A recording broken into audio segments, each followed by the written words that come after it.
Students आज हम बात करेंगे conversion of ethane to ethyne.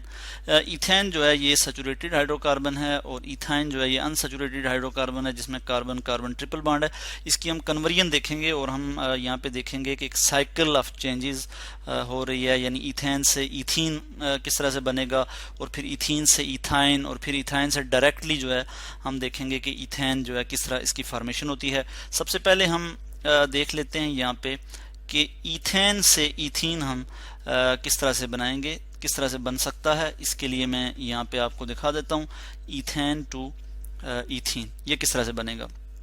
तो मैं यहाँ पे लिख लेता हूँ इथेन का फार्मूला CH3CH3, ठीक है। इसकी हम क्या करेंगे हेलोजिनेशन, हम इससे पहले पढ़ भी चुके हैं, और यहाँ पे हम इसकी क्लोरीनेशन करेंगे यानी क्लोरीन की एडिशन करेंगे इसमें, और सॉरी यहाँ पे सब्स्टिट्यूशन रिएक्शन होगा और क्लोरीन जो है यहाँ से एक हाइड्रोजन को रिप्लेस कर लेगा। और ये जो रिएक्शन होगा आपको पता है ये सनलाइट की मौजूदगी में होता है, इससे पहले भी आप पढ़ चुके हैं। मैं यहाँ लिख लूँगा H न्यू और यहाँ पे मैं आपको दिखा देता हूँ कि किस तरह से सब्स्टिट्यूशन हुई, यानी सब्स्टिट्यूशन रिएक्शन हुआ, यहाँ से एक हाइड्रोजन रिप्लेस हो गया, यहाँ पे CH2 और यहाँ पे मैं लिख लूँगा Cl। क्लोरीन जो है वो इसके साथ आ गया, क्लोरीन ने हाइड्रोजन को जो है रिप्लेस कर लिया, प्लस HCl हाइड्रोक्लोरिक एसिड बन गया। अब क्या होगा, ये हमारे पास क्या आ गया, ये हमारे पास इथाइल क्लोराइड आ गया, ठीक है, यानी जो कि जिसको हम कहते हैं अल्काइल हैलाइड, ठीक है। यानी इसमें ये अल्काइल ग्रुप है और ये हेलोजन का एक एटम जो है इसके साथ अटैच है।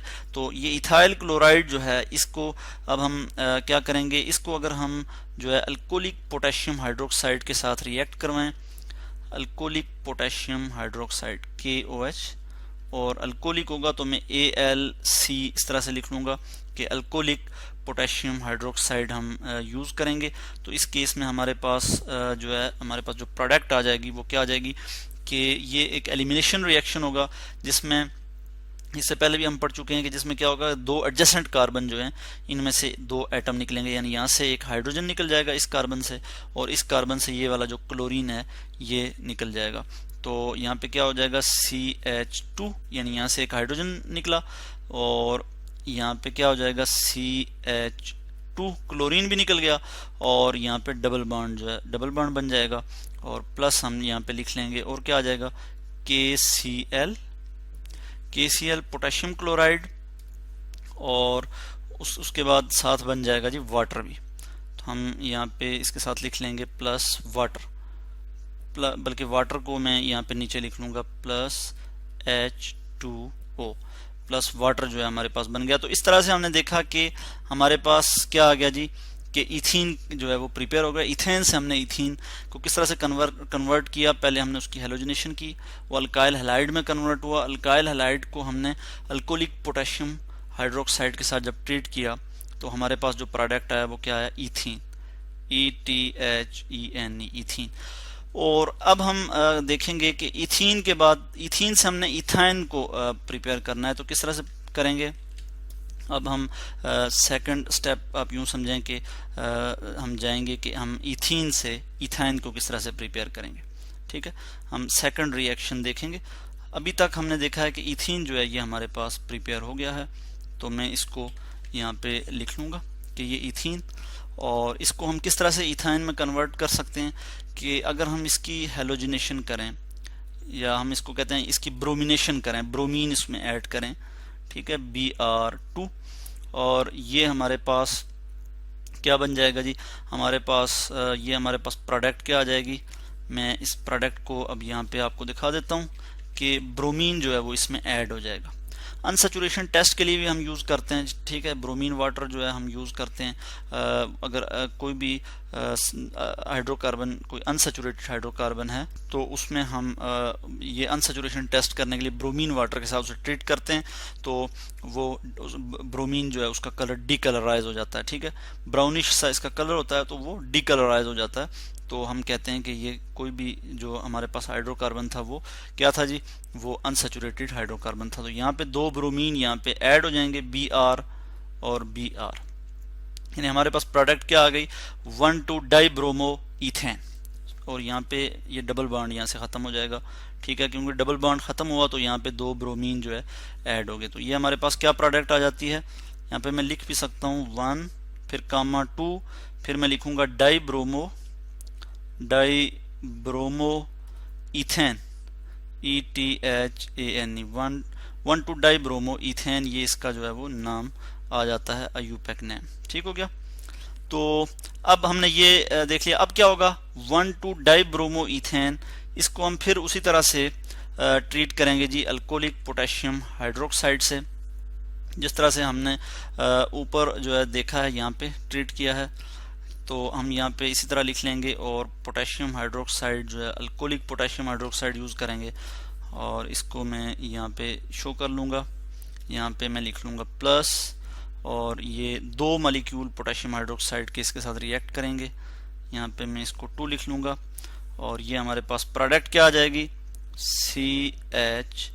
और चूंकि यहाँ पे क्या होगा कि यहाँ से 2 ग्रुप जो है यहाँ से निकल जाएंगे, यानी इधर से भी एक ब्रोमीन निकलेगा, इधर से भी एक ब्रोमीन निकलेगा, और यहाँ से वाटर भी रिमूव होगा।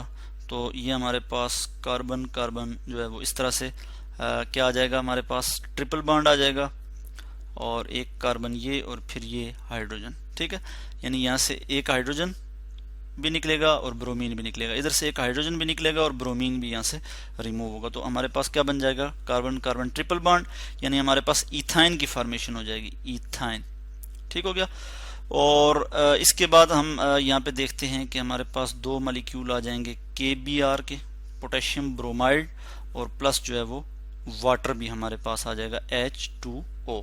और ये जो रिएक्शन है ये आप इससे पहले भी पढ़ चुके हैं, डिहाइड्रो हेलोजिनेशन ऑफ विसिनल डाइहैलाइड के नाम से हमने इस पे बात की थी कि जो विसिनल कहते हैं ना कि नाइबर, ठीक है, नाइबरिंग जो अब ये दो एडजेसेंट, ठीक है, अब 2 एडजेसेंट कार्बन जो हैं इनमें से जो है 2 हेलोजन भी रिमूव हो रहे हैं और हाइड्रोजन भी रिमूव हो रहे हैं, तो हम कहते हैं डिहाइड्रो हेलोजिनेशन।